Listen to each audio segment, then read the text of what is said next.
Pada abad ke-19 terjadi salah satu peristiwa penting dalam sejarah Indonesia, yaitu Perang Jawa atau disebut juga Perang Diponegoro. Disebut Perang Diponegoro karena pemimpin dari perlawanan ini adalah Pangeran Diponegoro dari Kesultanan Keraton Yogyakarta. Sebagian juga menyebut perang ini sebagai Perang Jawa karena peristiwa ini terjadi di Tanah Jawa. Perang Diponegoro berlangsung dari tahun 1825 hingga 1830. Pemicu perang ini adalah ketidakpuasan Pangeran Diponegoro terhadap kebijakan kolonial Belanda yang dianggap melanggar hak-hak masyarakat Jawa dan merugikan kepentingan Keraton Yogyakarta. Beberapa kebijakan tersebut seperti sistem tanam paksa yang mengharuskan petani Jawa untuk menanam tanaman komoditas tertentu seperti kopi, teh, dan nila sebagai pajak kepada pemerintah kolonial. Sistem ini memberatkan rakyat Jawa karena mereka harus menggunakan lahan pertanian mereka untuk menanam tanaman komoditas yang tidak menguntungkan mereka secara ekonomis.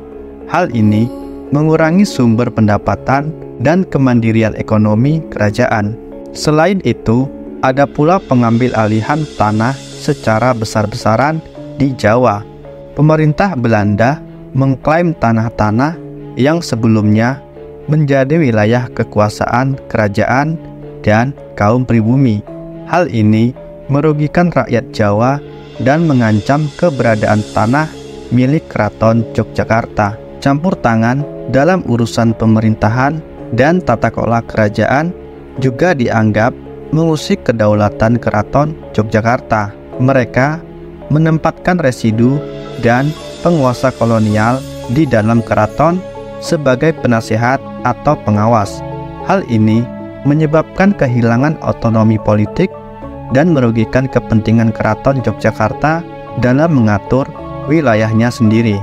Kemarahan Pangeran Diponegoro semakin memuncak ketika Patih Danureja atas perintah Belanda memasang tonggak-tonggak untuk membuat rel kereta api melewati dan mengenai makam leluhurnya di Tegalrejo. Hal ini melanggar hak-hak tradisional dan kehormatan terhadap para leluhur. Pangeran Diponegoro akhirnya bertekad melakukan perlawanan terhadap Belanda dan menyatakan sikap untuk berperang.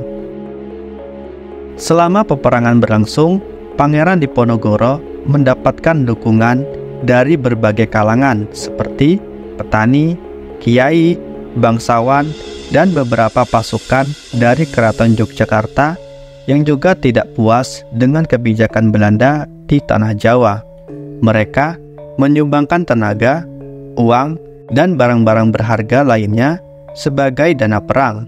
Beberapa tokoh seperti Kiai Ronggowarsito, Kiai Mojo, Pangeran Adipati Anom, Pangeran Notokusumo, Pangeran Mangkubumi, dan Aliaba Sentot Prawirodirjo juga memiliki peran penting dalam perang ini. Saat itu, pasukan Pangeran Diponegoro berbekal semangat sadumu batu sanyari bumi ditohi tekan pati, yang artinya sejari kepala sejengkal tanah dibela sampai mati. Perang Diponegoro dipenuhi dengan berbagai pertempuran dan taktik perang yang digunakan oleh kedua belah pihak. Pasukan Diponegoro menggunakan strategi gerilya dan perang gerilya untuk melawan pasukan Belanda yang memiliki kekuatan militer yang jauh lebih besar.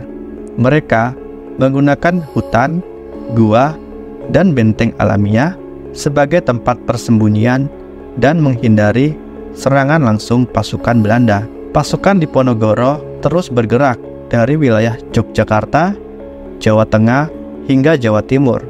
Mereka naik turun gunung dan keluar masuk hutan. Pada saat itu, meluasnya gerakan perlawanan yang dicetuskan oleh Pangeran Diponegoro disebut mampu menggerakkan kekuatan di seluruh tanah Jawa.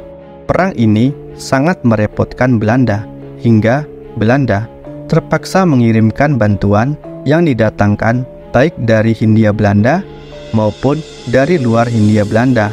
Pada puncaknya, Belanda mengerahkan lebih dari 20.000 tentara yang terdiri dari pasukan infanteri, kavaleri, artileri, dan pasukan pengawal.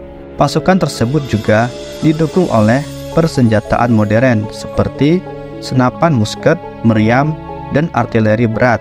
Mereka juga menggunakan bala bantuan dan dukungan dari kapal perang di perairan di sekitar Jawa. Dengan dukungan militer yang sangat besar dan persenjataan yang lebih canggih, Belanda berupaya untuk menghancurkan perlawanan Diponegoro dan mengambil alih kendali atas Jawa.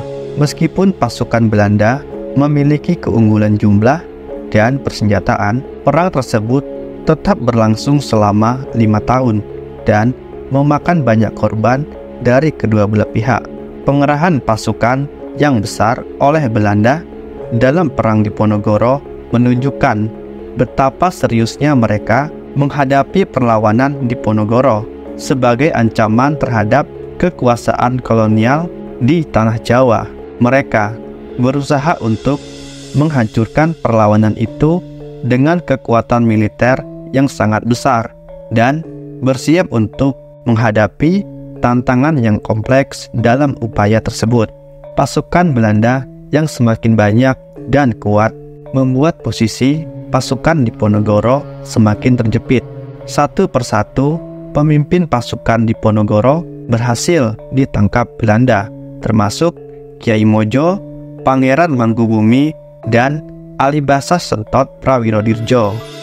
Pada tahun 1830, Belanda menawarkan gencatan senjata dan melakukan perundingan damai di Tegarejo, Magelang. Pangeran Diponegoro pun mengiyakan perundingan tersebut dengan syarat Belanda harus melepaskan para pengikutnya yang telah ditangkap. Pangeran Diponegoro berharap bahwa perundingan tersebut akan membawa kedamaian dan menghentikan perang.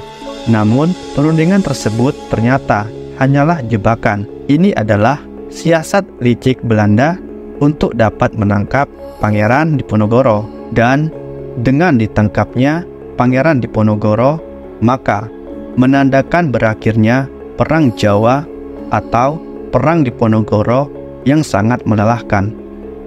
Lalu, Pangeran Diponegoro diasingkan ke Manado, kemudian dipindahkan ke Makassar, di mana ia menghabiskan sisa hidupnya hingga meninggal pada tahun 1855. 5 tahun Perang Diponegoro memiliki dampak yang cukup signifikan dalam sejarah Indonesia. Perang ini menunjukkan perlawanan terhadap kolonialisme Belanda dan semangat perjuangan untuk mempertahankan kedaulatan bangsa. Pangeran Diponegoro dianggap sebagai salah satu pahlawan nasional Indonesia yang dihormati dan diingat hingga saat ini.